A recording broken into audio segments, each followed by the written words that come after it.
Today I'm going to be showing you how to make Cheaters Pho. Basically, I'm going to be taking the classic Vietnamese chicken noodle soup that you can get at any pho restaurant, but I'm going to make it super easy for you guys with a bunch of different shortcuts so when you make it at home, it's super quick, but just as delicious. Now, I actually filmed this video about 5 years ago on my YouTube channel, and the recipe is amazing. The video, however, is so awful. It's just really hard to watch. So I thought I wanted to give my very own video a makeover and give it to you 2.0 5 years later and see if my skills have improved a little bit. All right, I'm gonna show you a few clips of the video so you can really get a sense of just how bad it was. Yeah. Today we're making pho, and it's spelled P-H-O. Really be careful with the knife. So awkward. I'm still like hesitant about using a knife, so I'm kind of like trying not to get my fingers like anywhere near it. I just don't look at the camera. It's like you're awkwardly watching me cook dinner alone. Oh my God. Lexi's wearing penguin onesies. She has a pair like that still. Lexi just doesn't talk. She comes for the food and that's it. Wow. So hopefully I can do it better this time around. The first thing we gotta do is make the broth. This is where all the flavor is, so get ready guys, because we are gonna pack a punch. So we're gonna start off, we need some star anise, 2 bay leaves, 5 cloves, 2 tablespoons of fish sauce. Let me just take a little moment and pause before I continue. Fish sauce, just a heads up. It smells so bad, but it adds so much amazing flavor, so just don't smell it. Just add it to the soup and it'll be amazing.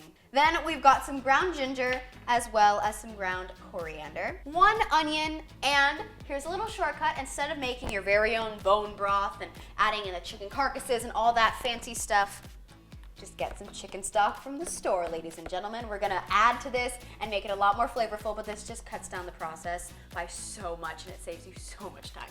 So because we are making our broth from scratch, we still want to have that depth of flavor. So to do so, we're going to infuse our star anise and bay leaves and cloves into the chicken stock. But it is a pain in the butt to throw all these little pieces and spices into your broth and have to fish them out with a strainer or whatever. So instead, a little shortcut is you can take a little tea strainer. You know, you put your tea leaves in here, you put it in your mug, you let it steep, things like that. They come in all different shapes and sizes, but this is what ours looks like. And I'm just gonna pop them in here, and that way, I don't have to fish them out individually next time. It is so easy, you guys. This is amazing. Now we're gonna cut up an onion. I'm just gonna cut it in half, and we'll cut it into 1/4-inch rings. Now what I'm gonna do is add everything into a pot, bring it to a boil, and then let it simmer for about 15 minutes minimum. I like doing mine for longer, about an hour or so, because the longer you cook, the more flavor melds together. Also, make sure whatever veggies you're cooking, you give it enough time to simmer so that they're tender. For example, I'm gonna be adding some carrots in, so about 20 minutes before I'm ready to eat, or until the soup is done, I'll add them in just to make sure that they get cooked through all the way. All right, so while my soup is simmering away back there, I'm gonna prep my veggies of choice and cook my rice noodles according to package instructions.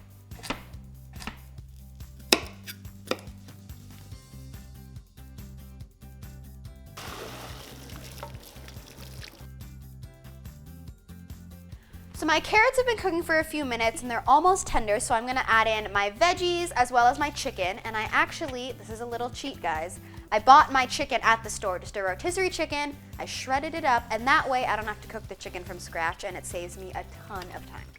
All right, guys, I've got my pot of pho. I've got a bowl of my noodles right here. And I've got this little plate of toppings. So we've got some basil, some bean sprouts. These are my favorite. Whenever my family goes out to pho, we always just sit here and like eat these while we're waiting for the actual soup to come out. We've also got some lime wedges, and this is so sad. I love sriracha in my pho, and we are out of sriracha.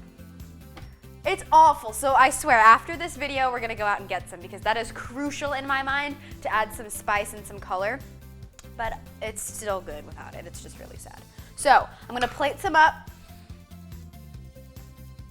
Look at this beauty. It is so gorgeous. It's filled with chicken and veggies and basil. I'm so excited. My sister's actually sick today. I said that with a smile on my face. It's bad. She's sick. It's sad. But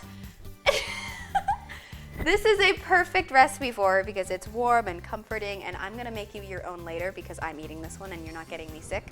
So thank you. But anyways, time to taste. I promise, Lexi, I'll give you one in a second.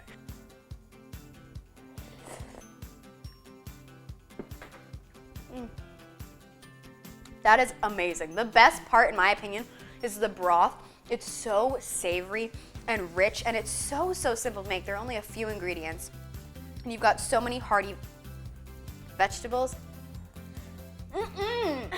You're not hitting it for me. Get out. In all seriousness, guys, this soup is so amazing, and it's super customizable. Add your favorite veggies, add your favorite meats, whatever you want to do. This is just my personal favorite. Now, I know 5 years later, I am not still wearing an oversized chef coat, and I do not have a beautiful pink headband in my hair, but I can guarantee you the recipe is just as good now.